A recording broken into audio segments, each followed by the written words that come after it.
ერთმანეთისადმი სიძულვია, ეს ბუნებრივია, სამას ნუ მოვიტყუილებ თავს, რომ ესე იგი მე ჩაგვრელი ვყავდეს და მასზე ვიყო დამოკიდებული და შინაგანად მისი მოყვარე კეთილმოყვარეობა, ეს ბუნებრივია, გამორიცხულია ეს.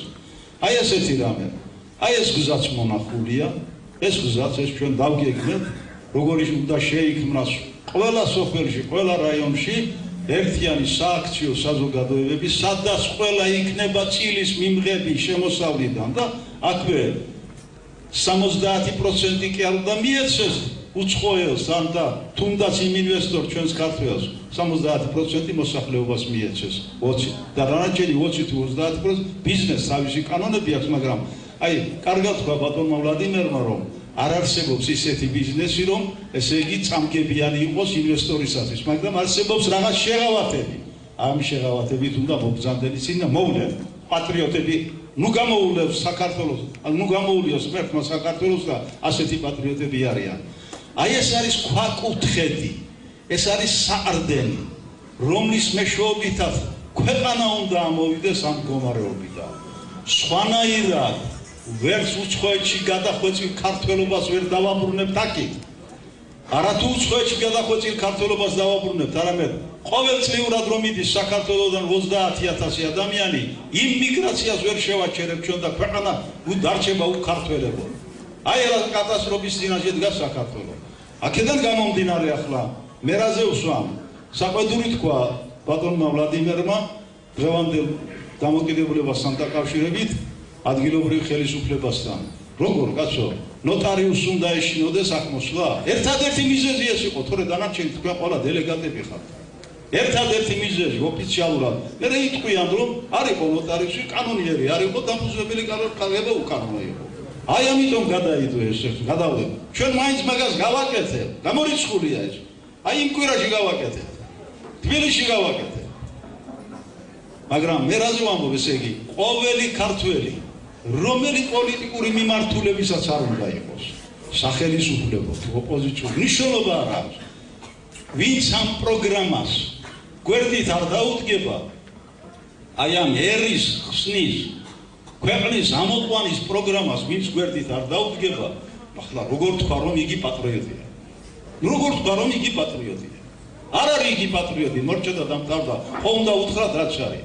ამიტომ ხელისუფლებას ამ შემთხვევაში და ადგილობრივს თანამშრომლობა აქეთ უნდა შემოეთავაზებინა ბატონ ვლადიმერ ვახანიასათვის და მთლიანად აქ მომბრძანებული საზოგადოებისათვის. აი ეს არის მიდგომა, ეს არის სწორი პოლიტიკა, ეს არის სახელმწიფოებრივი პოლიტიკა, ეს არის საქართველოს გამოყვანის პოლიტიკა. აქედან უნდა ავიღოთ ჩვენ ყველაფერი.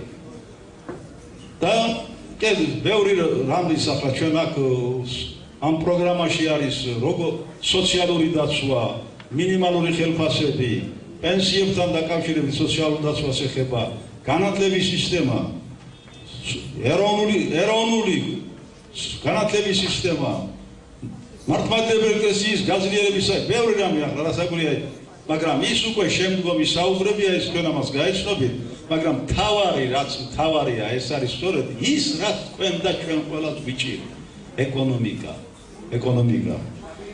და ერთი კიდევ მინდა შევეხო აქ სულიერებას, რომლის შესახებაც ბატონმა ვლადიმერმა ისაუბრა.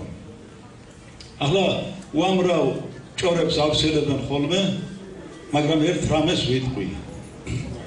ადამიანი, რომელმაც შექმნა გრანდიოზული ხატი ყოვლადწმინდა ღვთისმშობლისა, მართლმადიდებლური კანონიკით, რუსეთი მართლმადიდებელია ქვეყანაა და იქ მოწვეული იყვნენ რუსეთის მთავრები და რასაკვირველია ის მართლმადიდებლური კანონიკით არის შესრულებული თუ არ არის, ის კარგად განსაზღვრავდნენ. უჩვენა იგის საქართველოს პატრიარქსაც აი ეს ხატი. ყველამ ჩათვალა მართლმადიდებლურად ეს კანონიკური ხატი 18 მეტრის სიმაღლისაა, 10 ტონა ბრინჯაოდი, მოოქროვილი, გვირგვინი, მოოქროვილი და ის უნდა ჩამოგზამდეს, რასაკვირველია, დაიდგას ზუგდიდში. დაიდგება ის აუცილებლად. და ერთი ამასთან დაკავშირებით რა მინდა ვთქვა. ზუგდიდში ბრძანდება ყოვლადწმიდა ბავშვობის კვართი დასავლეთ საქართველოში ხაზს უსვამ. აღმოსავლეთ საქართველოში მცხეთაში სვეტიცხოვლის ტაძარში დაბრძანებული არის მაცხოვრის კვართი. ეს ორი უდიდესი სიწმინდე, ამხელა ორი უდიდესი სიწმინდე სოფლიოს არც ერთ ქრისტიანულ ქვეყანას არ გააჩნია.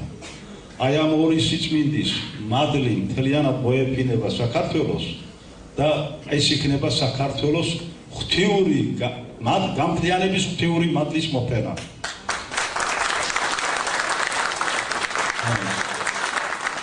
ახლა მეორე კიდევ ამასთან დაკავშირებით იყო ასეთი რამ, რომ ახალი პარტია ზუგდიდში არ დააფუძნოთო, სამეგრელოში არ დააფუძნოთო. მაგრამ ყველაზე დიდი პასუხი ამ შემთხვევაში საკუთარი ეჭვებისადმი, სხვათა ეჭვებისადმი ის არის, რომ სწორედ მთლიანი საქართველო ამ სახელწოდების პარტია და მისი პირველი შეკრება სწორედ ქალაქ ზუგდიდში მოხდა სამეგრელო ცენტრში.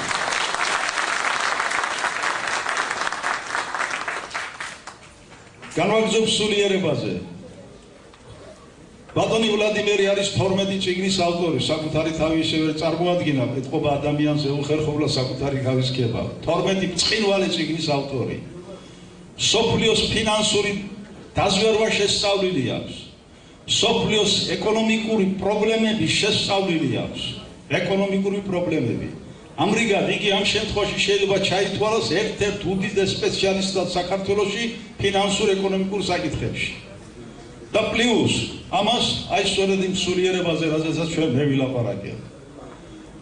მე 7 წელიწადია მუშაობ, ეს წიგნის დაგირიგდება თქვენ, მაგრამ იქ მთლიანად დასრულებული ეს წიგნი არ არის სულიერების საკითხებზე და დარწმუნდებით თქვენ იქ ასტრონომიული, მათემატიკური გაანგარიშებებით როგორ არის ჭეშმარიტება ბიბლიასა და სახარებაში გადმოცემული. თანამედროვე მეცნიერული მათ შორის გენეტიკის მიღწევებით. მაგრამ ეს არის ნახევარი იმისი, აი რაც უკვე საბოლოოდ დამთავრებულია და ბოლო წერტილი რო იტყვიან გუშინ წინ დაუსვე ამ წიგს, უკვე 400 გვერდს გადააცილა და მთლიანად სამყაროს საიდუმლება, ღვთისმსრაობა, საბრძანდება ღმერთი, როგორია სამოთხე, სად არის, ყველაფერი გახსნილია უფალმა გაგვიხსნა ეს ჩვენ, ქართველებს გაგვიხსნა ეს ჩვენ მოგვეწოდა ეს მაშასადebe, ეს არის ნიშანი იმისა, რომ საქართველო აღორძინდება. ამიტომ გვირდებით, ჩვენ უკან არ დავიხევთ არავითარ შემთხვევაში. ჩვენ ამ ბრძოლას ბოლომდე გავიტანთ. ახლა ერთი რამ გვინდა მხოლოდ საკუთარი თვითგამდიდრებისათვის ჩვენ არ გვიბრძოლია. ჩემს ციგზე წაიკითხავ ჩემს ბიოგრაფიას. მე ვიყავი პარლამენტის წევრი, ვიყავი აფხაზეთის მთავრობის თავმჯდომარის მოადგილე, უმაღლეს საბჭოს თავმჯდომარის მოადგილე, მაგრამ ცხოვრობ თქვენსავით რიგითი. როგორც თქვენ ცხოვრობთ, ისე ვცხოვრობ. ამიტომ თუ აქამდე გაუძელი ჯოჯოხეთურ პირობებს რა აწიწა ვხდები არავითარ შემთხვევაში. ამიტომ ვამბობ, თვითგამდიდრებისათვის ჩვენ არ მოვსურვებთ, მით უფრო ბატონი ვლადიმერი თავად ეწევა ქველმოქმედებას და ასევე სახელის გამდიდებისათვის არ მოვდივარ ჩვენ.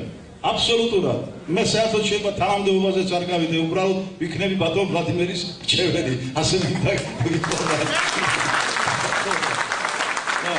ამიტომ არ თვითგამდიდება გვჭირდება, ჩვენი წიგნები გვეყოფა საამისო.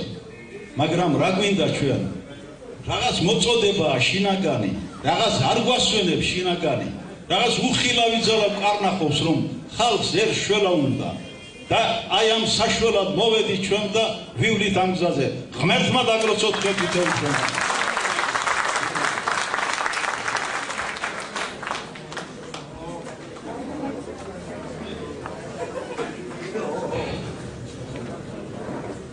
ჩემო მეგრელებო, ჩემო ქართველებო, ჩვენ არ გვინდა რომ თქვენ ბევრად შეწუხდეთ დღეს. მაგრამ ფაქტია რომ ჩვენ შევიკრებეთ და ორი სიტყვა მაინც თქვით ჩვენი.